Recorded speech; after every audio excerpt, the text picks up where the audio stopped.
But neither the US nor the UK have borders with Gaza. The one nation that does have a ringside seat to the famine unfolding inches from its border is Egypt. It bears direct responsibility for the current siege of Gaza, which is far more brutal than at any period during the last 16 years.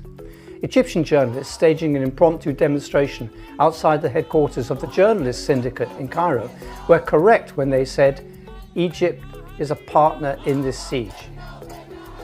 The Zionists are in control of us.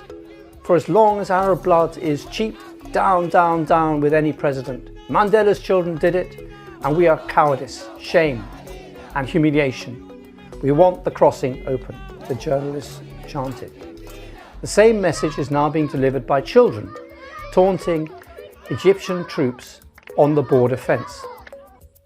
They say that Egypt is the mother of the world. Have you ever seen a mother leaving her children alone? They are all gone.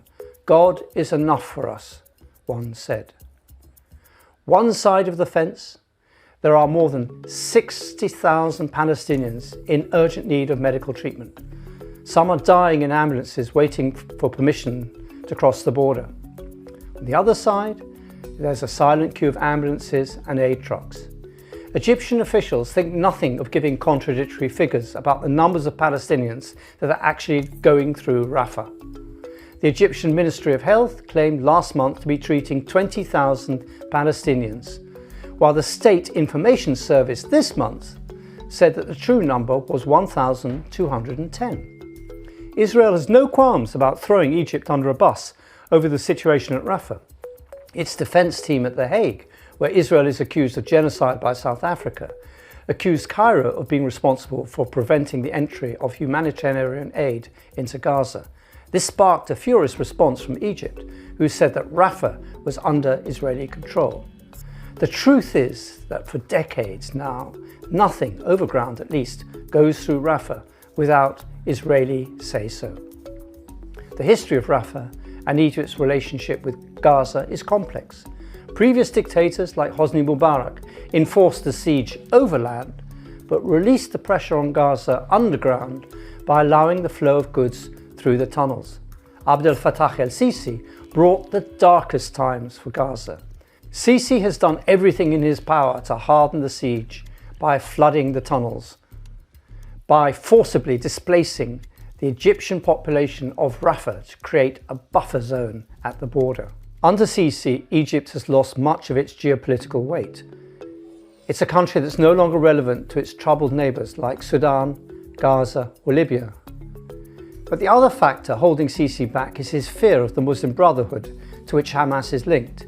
He knows that the Palestinian uprising and the Arab Spring, which he spent 11 years suppressing, are intimately linked. So yes, Egypt has stopped Israel forcing an exodus of Palestinians to Sinai. And yes, Egypt has been trying to mediate a ceasefire. But if Sisi were true to his word about not allowing Israel to ethnically cleanse Gaza, he is duty-bound to help Palestinians survive on their shattered lands. Egypt has to secure Gaza's basic needs for water, food and medicine, either through the crossing or by sea. Egypt could invite other countries from the Organization of Islamic Cooperation to join in an airdrop of the sort the Allies did to break the Berlin blockade in 1948. Such an airlift would challenge the hypocrisy of the West and the crocodile tears it sheds for the famine in Gaza. I doubt this will happen, because military dictators care only about one thing, their own survival. But something else is happening which is just as important. Palestine is emerging as a global cause, just as was the case for the fight against apartheid in South Africa. The day after the court hearings in The Hague ended, there were demonstrations in 45 countries around the world, but none in Egypt, Saudi Arabia, or even Algeria. The despots of Egypt and the Gulf, however, should draw no straw of comfort from this.